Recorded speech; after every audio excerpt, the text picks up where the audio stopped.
때문에 치아가 아플 수 있다. 때문에 치아 임플란트를 할 수 없다는 사실 알고 계십니까?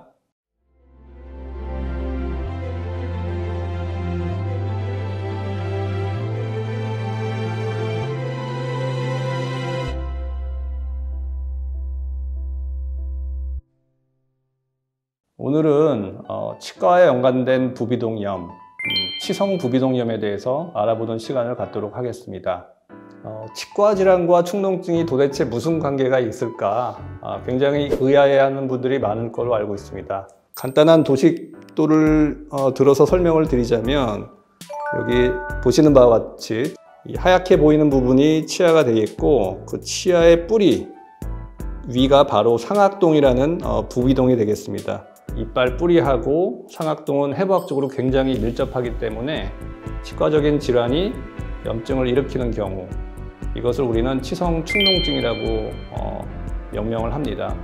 우리 코 내부에는 내쌍의 부비동이라는 공간이 있는데요, 여기에 염증이 쌓이고 농성 분비물이 쌓이는 상태를 우리는 이제 축농증이라고 일컫는데, 보통 일반적인 축농증의 형태는 양측으로 오는 경우가 대부분이나 이빨과 관련된 축농증은 편측으로 오는 경우가 많고, 대부분 상악동을 침범한다는 공통점이 있습니다. 따라서 치과적인 진료도 봐야 하겠지만 누런 코가 나오거나 두통이나 치통이나 코에서 악취가 난다는 상황이 되면 이비인후과 진료도 반드시 같이 봐야지 적절한 치료를 받을 수 있다고 생각을 합니다. 치성 축농증의 발생 빈도는 최근에 이제 치과 시술이 늘어남에 따라서 굉장히 증가되는 추세가 있는데요.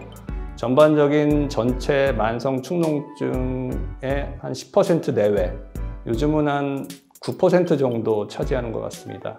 치성 축농증의 발생 원인은 이 뿌리에 염증이 생기는 경우, 그다음에 잇몸에 염증이 생기는 경우, 이것이 위쪽으로 파급이 됐을 경우가 대부분이 되겠고, 그러니까 윗치아에 대한 임플란트를 시행할 경우에 임플란트 관련된 또 염증이 위로 확산되는 경우가 간혹가다 생기기 때문에 임플란트 연관된 축농증도 요즘은 종종 발생을 하곤 합니다.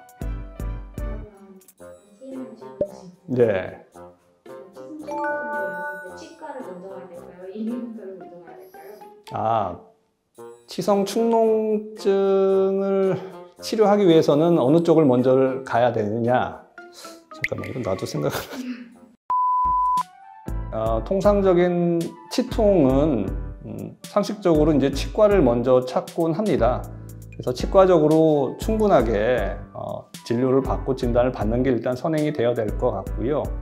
요즘은 치과에서도 치근단에 대한 영상 촬영을 굉장히 잘 하시기 때문에 그쪽에서 부비동에 병변이 있다고 확인이 되면 적극적으로 이비인후과에 의뢰를 해서 동시에 같이 치료하는 것이 가장 좋은 결과를 얻을 수 있다고 생각을 합니다. 만약 상악동의 병변이 완벽하게 치료가 되지 않은 상태에서 임플란트를 하게 되면 염증이 밑으로 내려가기 때문에 오히려 거꾸로 임플란트가 굉장히 약해지고 흔들리는 경우가 생기기도 하고요. 오히려 임플란트로 인해서 축농증이 더 악화가 되면 최악의 상황은 임플란트를 빼야 되는 상황도 발생을 하기 때문에 임플란트 전에 반드시 이빨을 식립하는 상악동의 상태를 반드시 체크하고 하는 게 좋을 것 같습니다. 이빨과 관련된 축농증의 치료는 되게 복합적인 균주가 관여를 하기 때문에 항생제 치료를 1차적으로 하겠으나 일반적인 축농증에 비해서는 항생제 치료가 잘 안 되는 것이 사실입니다. 따라서 약물적인 치료를 우선적으로 해보고 되지 않을 경우에는 이비인후과적인 수술적인 치료도 고려가 될 수 있다. 물론 여기에 대한 전제는 치과적인 질병에 대해서는 충분하게 치료를 물론 해야 되겠죠.